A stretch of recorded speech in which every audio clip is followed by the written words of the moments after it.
घट पार्ट 3।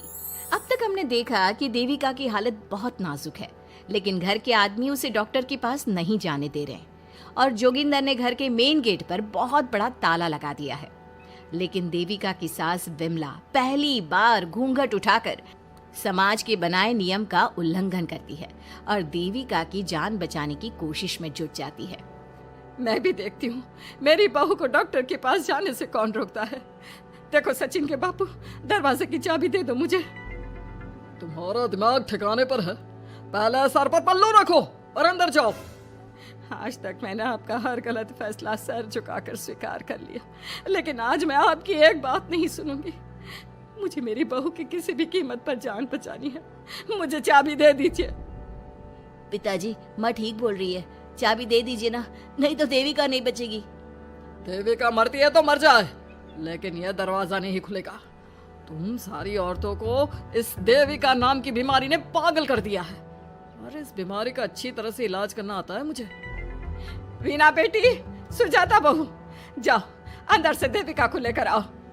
विमला ये बोलकर अपने पति के हाथ से चाबी छीन लेती है। तभी महेंद्र विमला का हाथ पकड़कर चाबी विमला से छीन लेता है। भाभी, घर के मर्दों से टक्कर लेकर आप अच्छा नहीं कर रही हो। ये इस घर के संस्कार नहीं है। महेंद्र की बात सुनकर कम्मू अपने पति के हाथ से चाबी छीनकर कहती है, इस घर के संस्कार क्या है हम अच्छी तरह से जान गए हैं। आज इस घर का दरवाजा खुलकर रहेगा और देविका डॉक्टर के पास जाकर रहेगी। भाभी, ये लो दरवाजा खोलो। विमला ताला खोल देती है। तभी वीना और सुजाता देविका को लेकर आ जाती हैं। घर की सारी औरतें देविका को लेकर घर से जा रही होती है कि तभी सुजाता का पति मोहन उससे कहता है, सुजाता, तुम देविका को लेकर इस घर से निकल तो रही हो, लेकिन याद रखना, अगर तुमने एक कदम भी बाहर निकाला तो वापस इस घर में मत आना। मैं देविका के साथ अस्पताल भी जाऊंगी और वापस इस घर में भी आऊंगी। देखती हूँ कौन रोकता है मुझे। देखता हूँ कैसे इस घर के अंदर कदम रखती हो और कौन तुम्हारी मदद करता है। कानून मेरी मदद करेगा और कारट के दरवाजे हर नागरिक के लिए खुले हैं। मोहन को अपनी पत्नी से इस तरह बात करता देख कल्याण वीना से कहता है, वीना, तुमने देविका का साथ देकर अच्छा नहीं किया। अगर तुम अभी भी इसके साथ गई तो अपना और मेरा रिश्ता खत्म समझना। मुझे कोई फर्क नहीं पड़ता। तुमने आज तक किया ही क्या है मेरे लिए। तुम खुद घर जमाई बनकर मेरे घर में रह रहे हो। कभी 100 रुपए की साड़ी दिलाई है मुझे। मेरे आने से पहले मेरा घर छोड़कर निकल जाना, समझे? ये बोलकर वीना और घर की सभी औरतें देविका को अपने साथ अस्पताल ले जाती है। वहां जाने के बाद डॉक्टर जल्दी से देविका का चेकअप करता है। चेकअप करने के बाद वो गुस्से से कहता है, ये क्या किया है तुमने? क्या हुआ डॉक्टर साहब? आपकी बहू की इतनी ज्यादा हालत खराब है और उन्हें चोट भी लगी है, फिर भी आपने उन्हें हॉस्पिटल लाने में इतना लेट कर दिया। आपको 3 दिन पहले ही इन्हें हॉस्पिटल में एडमिट करवाना चाहिए था। हमसे गलती हो गई डॉक्टर साहब, लेकिन आप जल्दी कुछ करिए। हमारी बहू और उसके बच्चे को बचा लीजिए। देखिए, अभी कुछ भी कह पाना मुश्किल है। हम माँ और बच्चे में से किसी एक को ही बचा सकते हैं। आप सोच लो किसे बचाना है। डॉक्टर साहब, आप देविका को बचाइए, उससे कुछ नहीं होना चाहिए। देखिए, हमें देविका का ऑपरेशन करना पड़ेगा। आप इनके पति को बुलाइए, हमें कुछ पेपर पर साइन करवाने हैं। डॉक्टर की बात सुनकर सभी औरतें सोच में पड़ जाती हैं। तभी वीना कहती है, डॉक्टर साहब, इनके पति नहीं आ सकते। ये इनकी सास है विमला देवी, आप इनसे साइन करवा लीजिए। लेकिन पेशेंट की हालत इतनी नाजुक है, इनके पति है कहाँ? वो अपने आदमी होने का धर्म निभा रहा है। पति धर्म के बारे में उसे कुछ नहीं पता। डॉक्टर साहब, वो नहीं आएगा। क्या क्या करना है आप मुझे बताइए। थोड़ी देर बाद डॉक्टर देविका का ऑपरेशन शुरू कर देते हैं। जब वो ऑपरेशन थिएटर से बाहर आते हैं तो कहते हैं, आप लोगों की किस्मत अच्छी है, देविका भी सुरक्षित है और उसका बच्चा भी। डॉक्टर, बेटा हुआ है या बेटी? बेटा हुआ है। सब लोग बहुत खुश होते हैं। कुछ दिन तक देविका उसी हॉस्पिटल में रहती है और उसके ससुराल की औरतों ने उसका बहुत ध्यान भी रखा। अब देविका कुछ हद तक ठीक हो गई। डॉक्टर ने देविका को घर जाने की इजाज़त दे दी, लेकिन सभी सोच में पड़ गए। हम भाभी को घर ले तो जाएं, लेकिन माँ, आपको घर का माहौल पता है ना। देविका भाभी अभी पूरी तरह से ठीक नहीं हुई। भाभी वहाँ आराम नहीं कर पाएंगी और पता नहीं घर के सारे आदमी हमारे साथ क्या करेंगे। माँ, क्या हम डॉक्टर से बात करके देविका को थोड़े दिन और यहाँ नहीं रख सकते?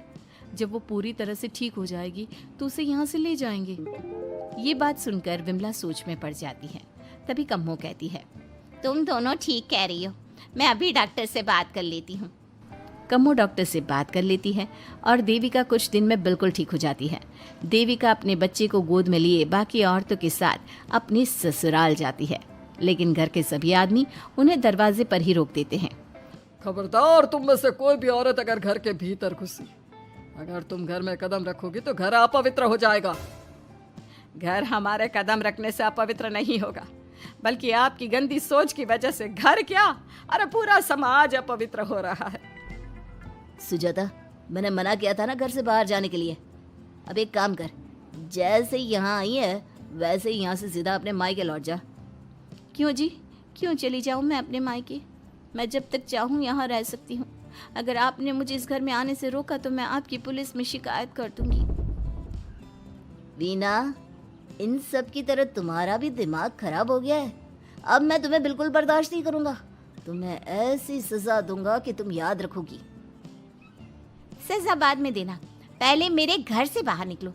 खुद पूरी जिंदगी में एक घर नहीं खरीद पाए और मुझे सबक सिखाने की बात बोल रहे हो। देखो वीना, तुम इस घर की बेटी जरूर हो, लेकिन कल्याण इस घर में ही रहेगा। उसने बहुत कुछ किया है इस घर के लिए, लेकिन तुम अब यहाँ नहीं रह सकती। क्यों नहीं रह सकती? इस घर पर मेरा उतना ही हक है जितना सचिन का। देश के कानून ने मुझे ये हक दिया है। अगर मैं चाहूँ तो कोर्ट का सहारा लेकर इस जायदाद का आधा हिस्सा ले सकती हूँ। और हाँ कल्याण, तुमसे तलाक भी ले सकती हूँ। वीना, देविका के साथ रह रहकर तुम्हारा दिमाग भी खराब हो गया है। और कम्मो, मैंने तुमसे कितना मना किया, घर से बाहर मत जाओ, देविका की मदद मत करो, लेकिन तुमने मेरी एक नहीं सुनी। अब तुम इस घर से और मेरी जिंदगी से चली जाओ। ये कदम उठाकर तुमने बिल्कुल अच्छा नहीं किया। ये कदम तो मुझे उस समय उठाना चाहिए था जब मैं माँ बनने वाली थी।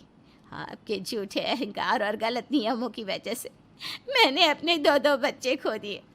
अगर उस समय मैं दाई अम्मा से इलाज ना कराती और हॉस्पिटल चली जाती तो सचिन के बराबर मेरे भी 2 बेटे होते। सभी पति इस बात पर अड़े हुए थे कि वो अपनी अपनी पत्नियों को घर के अंदर नहीं आने देंगे। देविका बहुत देर तक सबकी बातें सुनती रही। फिर उसने अपने पति से कहा, सचिन, तुम्हारे घर के आदमियों की बात तो मैंने सुन ली। अब तुम बताओ, तुम्हारा क्या फैसला है? देविका, मुझे माफ कर दो, मैं तुम्हारे लिए कुछ नहीं कर सकता। मैं मजबूर हूँ। मुझे पता था सचिन, तुम्हारा यही जवाब होगा।